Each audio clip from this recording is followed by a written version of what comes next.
안녕하세요, 독자 여러분. 로판일입니다. 오늘은 내 소설이 로판 장르에서 연재되어도 될까? 라는 주제로 이야기를 해볼까 해요.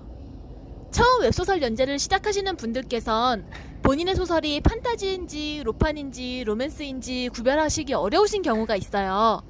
장르에 익숙하지 않으면 그게 헷갈릴 수 있거든요. 예를 들어 사극 로맨스와 동양풍 로판이 다른 거라고 하면 놀라시는 분들이 많아요. 전자는 로맨스고 후자는 판타지입니다. 사실은 장르 구별이란 게 그렇게 엄격할 필요는 없어요.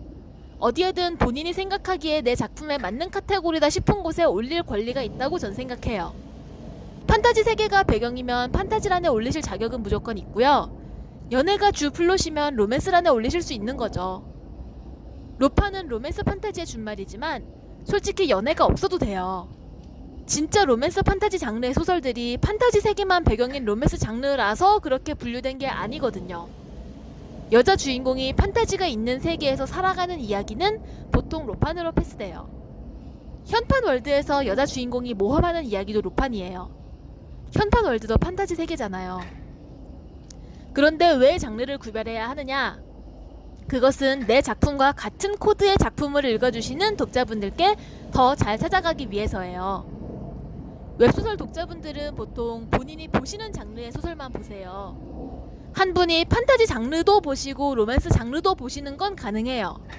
그런데 어떤 특정 독자분이 판타지 장르를 보시기 때문에 같은 웹소설 장르 중 하나인 로맨스도 보실 거라고 가정하시면 매우 조회수가 낮을 수 있습니다. 그 반대도 마찬가지고요. 한 장르에서 아주 인기 많은 작가분이라도 다른 장르로 넘어가시면 거기선 뉴비인 거예요. 완전 바닥부터 새로 시작하셔야 합니다. 그러니 내 작품의 세계관과 플롯과 인물 조형과 갈등 해결 방식이 어느 장르 독자분들이 선호하시는 방식인지를 잘 생각하셔서 연재하시면 더 잘 될 확률이 높습니다. 다행인 건 로판 장르는 스펙트럼이 넓다는 사실이에요. 아주 다양한 독자분들이 계세요. 막 중화풍 판타지 세계인데 세계가 가상이라는 것 말고는 판타지 요소는 완전 없는 완전 고증된 현실적인 세계다. 괜찮아요. 1세대, 2세대 판타지 쓰는 사람들 중에 항상 그런 거 쓰는 사람들 있었어요. 내 작품은 3살짜리 애가 나오는 육아물인데 애이기 때문에 작품 끝날 때까지 연애를 하나도 안 한다. 괜찮아요. 내 작품은 애초에 남주가 없다? 괜찮아요. 로맨스가 없어도 판타지가 없어도 됩니다. 장르 독자분들이 공유하시는 최소한의 약속만 있으면요. 물론 필승 공식에서 벗어날 수는 있겠죠. 이 장르 규칙의 세부적인 정의는 짧은 영상에서 말씀드리긴 어려워요. 그리고 장르 공부를 하지 않고 그냥 어떤 정의만 믿고 들어가면 어떤 장르에서든 잘 되긴 어렵습니다. 구체적으로 장르 독자분들이 어떤 이야기를 판타지라고 보시는지는 직접 훌륭한 글들을 두루 읽어보시면서 판단하셔야 돼요.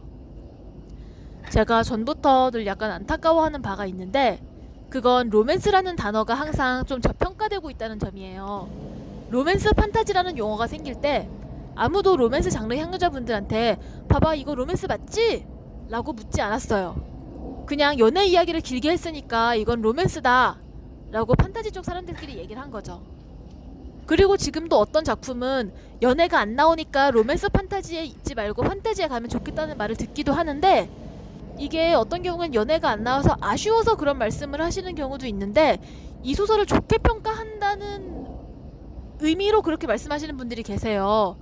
이렇게 말씀하시는 분들은 사실 근데 그 작품이 판타지란에 가면 더 그 작품과 성향에 맞는 독자분들을 많이 만날 수 있을 거란 기대로 하시는 게 아니라 로맨스라는 단어를 약간 안 좋아하시는 경우가 있어요. 물론 다 그러신 건 아닌데 그냥 로맨스라는 단어가 붙으면 그렇지 않은 경우보다 약간 얕잡는 경향이 있는 것 같아요. 로맨스 판타지라고 해서 남녀 주인공이 만나서 연애하는 내용이 주일 필요는 없습니다. 그런데 사실 주여도 그 사실은 그 작품의 가치를 낮추지 않아요. 누구나 사랑을 하잖아요. 아가페적인 사랑이든 에로스적인 사랑이든 심지어 자기애든 사람은 누군가를 아끼면서 성장하잖아요. 그러니 혹시라도 내 작품이 로맨스 판타지라고 하기엔 뭔가 부족하거나 심지어 넘치지 않나 그런 생각은 안 하셨으면 좋겠어요. 어떤 여성이 또는 어떤 여성 작가가 잡은 인물이 자기 나름대로의 용기와 사랑을 가지고 상상력 넘치는 판타지 세계에서 열심히 살아가는 이야기라면 저는 충분히 로맨스 판타지라고 생각합니다. 심지어 그 사랑의 대상이 연애 상대가 아닌 친구거나 가족이거나 나아가서는 스스로라고 해도 된다고 봐요. 그런 작품 많거든요. 소설을 읽는다는 건 또 본질적으로 혼자서 하는 경험이잖아요. 독자분이 어떤 이야기를 읽고 마음속에서 어떤 감동을 느끼시고 사유를 하시고 그로 인해 스스로를 조금 더 사랑하실 수 있다면 그걸로 됐다고 생각합니다. 오늘은 약간 이야기가 막연했죠. 저도 스크립트 쓰면서 좀 많이 고민을 했어요.